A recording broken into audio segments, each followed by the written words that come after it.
discussing a specific ongoing investigation. But what I would say is that you've highlighted two very, very important threats. One, of course, something we're all concerned about, which is the threat to our youth online. But the second Yes. is the threat specifically from the Chinese government and the Chinese Communist Party and the ways in which their laws are used as an aggressive weapon against companies, both U.S. companies and Chinese companies. Under Chinese law, Chinese companies are required to essentially, and I'm going to shorthand here, basically do whatever the Chinese government wants them to in terms of sharing information or serving as a tool of the Chinese government. And so that's plenty of reason by itself to be extremely concerned. Absolutely. Well, I look forward to the classified briefing, and I appreciate your time. And with that, Chairman, I yield back. The gentlewoman yields back. The chair now recognizes the gentleman from California, Mr. Swalwell, for 5 minutes. Thank you. And to the witnesses and the people in law enforcement that you represent, you are owed our thanks for your service to our country. You're not owed the bitter, divisive, cruel, violent rhetoric we heard from our colleague from Louisiana. And that's a rhetoric that the voters rejected, an extreme rhetoric that voters rejected last Tuesday. And our chairman of the committee, Mr. Thompson, was also not owed that display. Director Wray, anti-Semitism is on the rise across America, and the White House has recently proposed $360 million for nonprofit security grants that can assist community centers, and also Secretary Mayorkas. We funded that to the tune of $250 million in this committee, and it was also a partnership between Chairman Thompson and Ranking Member Katko. But if we provided additional funding, what would that mean for combating anti-Semitism in America? Thank you very much, Congressman Swalwell. You know, the Nonprofit Security Grant Program, when I first addressed it, was funded at $180 million, and we're grateful for the support of this committee in funding it at the level of $250 million. What we would do if that funding increased to $360 million, which we certainly advocate that it does, is enable us to also fund target-rich, resource-poor institutions that are vulnerable to attacks. And that includes places of worship that guard against anti-Semitism. It is true of churches, synagogues, mosques, all sorts of nonprofit organizations, including historically black colleges and universities that have seen a tremendous uptick in bomb threats, as Director Wray referenced earlier. That is much needed funding because there are target-rich but resource-poor institutions, schools, places of worship that need to enhance their security against an ever-increasing threat. Great. Thank you, Secretary. Director Wray, many of my Republican colleagues have run on a defund the FBI platform. They've made T-shirts, hats to fund their campaigns. If the FBI was defunded, would that hurt or help terrorism investigations? It would hurt. Just in the last several years, the FBI has thwarted terrorist attacks in places like Las Vegas, Tampa, New York, Cleveland, Kansas City, Pittsburgh. And those are just the ones I can think of off the top of my head. And so we need more funding for those efforts, not less. If the FBI was defunded, would that hurt or help child exploitation investigations? It would hurt. We have a very, very active Violent Crimes Against Children program. We are literally arresting thousands of child predators and rescuing hundreds and hundreds of kids. So again, we need more funding for that, not less. And if the FBI was defunded, would that hurt or help COVID fraud investigations for money that went into the communities during the time of COVID? Well, again, it would hurt. We have a very active COVID fraud investigative program working with other agencies as partners, Department of Justice, Inspector General, et cetera. And given the remarkable amounts of money that were involved, courtesy of this Congress, it's important that we ensure the integrity of that spend so that it not be wasted on, I've been briefed by agents on cases involving, violent gangs that have tapped into some of the COVID fraud money. Secretary Mayorkas, do you support the GOP plan for the border? Congressman, I very much look forward to working in a bipartisan way to address the need to enhance our border security. I guess, do you know what the work- GOP plan is for the border? I do not. I want to work in a bipartisan way to address what is a unanimously understood to be a broken immigration system. I agree, want to work- Secretary, and my point is, I've not heard a plan. I've just heard grievances. And finally, Director Wray, last week, the quote-unquote parliament in Iran voted to execute 15,000 protesters, many of them teenagers and women. And one of those members of parliament is actually in the United States right now at the UN, presumptively under diplomatic cover.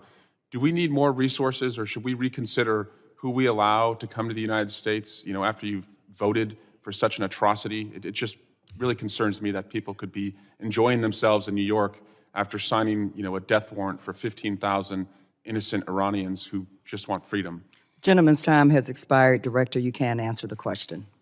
Well, what I would say is that the Iranian regime, across multiple vectors, has become more aggressive, more brazen, and more dangerous. And I would just point to everything, just in maybe the last 18 months, a cyber attack on a children's hospital, an attempt to assassinate the former U.S. National Security Advisor in the United States, and an attempt to kidnap a journalist from right smack in the middle of New York City. So if that's not enough to convince us that the regime is a threat, I don't know what is. Great. Thank you, Director. The chair now recognizes the gentleman from Florida, Mr. Jimenez, for 5 minutes. Thank you, Madam Chairwoman. And I want to echo the thoughts of some of my colleagues that Mr. Katko, I know he's gone, but certainly a great ranking member, and the way that this committee has conducted its business in a bipartisan manner. That's to be commended. Mr. Wray, I read in your testimony you consider domestic violent extremists to be the greatest threat to our health and well-being here in the United States. Do you stand by that? Well, let me just make a slightly finer point on it, because precision is important here. The greatest threat to us in the homeland is lone actors in small cells, typically radicalized online, using easily accessible weapons against soft targets. That group includes two categories, both domestic violent extremists and homegrown violent extremists, which are foreign terrorist inspired. So they're very similar, but it's two big buckets. Do you know how many fatalities we had in 2020 from DVEs? I don't have the number of deaths off the top of my head, but I know that in 2020, the most lethal attacks, or the lethal attacks that we had, came from what we categorize as anti-government, anti-authority violent extremism, which includes both anarchist violent extremism as well as militia violence. Yeah, I think I read there was something like 4, and four is too many. That's for the 4 people that died. Do you know how many people die per day from fentanyl overdose? I don't have that figure. Would it shock you to say that over 200 die daily from fentanyl overdoses? I know the numbers are eye-popping. Eye-popping. Who controls that trade? Who is pouring in this deadly drug into the United States? Transnational criminal organizations, especially the cartels. Which ones? From where? Typically from Mexico. Would you consider that to be a terrorist act? Well, I certainly consider it to be a major law enforcement threat and a major security threat. Whether I would call it a national security threat gets into sort of terminology, but certainly it is a major threat to the homeland of almost epidemic proportions. So an organization that's killing over 200 Americans every single day, you have difficulty in saying that they're not terrorizing us? Well, again, in my world, terrorism has a very specific legal definition. It is certainly a national security threat. So what are we doing about it? So we know we have organizations across the border, and they're not some faraway land. They're right across the border. They're killing tens of thousands of Americans every year. What exactly are we doing about that? Well, as to true border security, obviously I would, defer to Secretary Mayorkas, but on our end, to deal with the transnational criminal organizations, there are a number of things we're doing. First, we have transnational organized crime task forces with not just agents, but lots and lots of state and local law enforcement officers who work with us to go after the cartels. Second, we have safe streets task forces, which deal with a related part, which is the violent gangs that work with those cartels and going after those. Third, we have border liaison officers in all of the field offices that we have that are on the border, and I've visited all of them myself and walked around not just with our people, but with the CBP officers, and those folks ensure cross-border assistance. We have LEGATs, which is legal attaché offices in Mexico, and in fact, last year, we were able to apprehend 2 of the FBI's top 10 most wanted fugitives, which is progress. So those are some of the things we're doing, but it is a major, major concern for sure.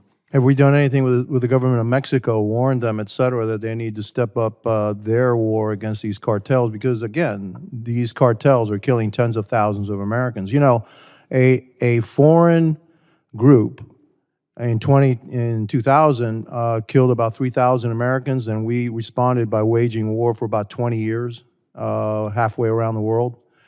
There are foreign groups right now across the border that are killing tens of thousands of Americans every single year, and we don't seem to be doing much about it. And frankly, I'm upset about that. We seem to be focused on domestic violent extremists, which we should, okay, but we're not, which killed 4 people in 2020, and we seem to be turning a blind eye to organizations that are killing tens of thousands of Americans. And we also seem to be doing not much about stopping the flow of this drug coming into the United States through our southern border. Thank you. My time is up, and I yield back.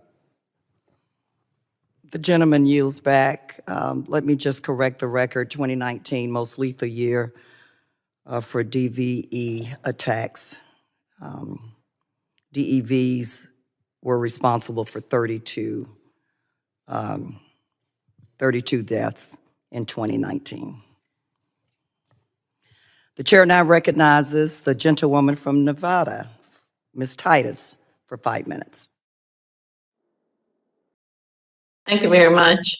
At first, let me thank the department and the secretary for extending the TPS protections to Haiti, El Salvador, Nicaragua, Honduras, Sudan, and Nepal.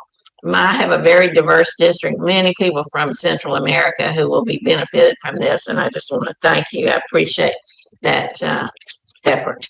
My first question, though, will go to the secretary, and it's pretty specific about my district.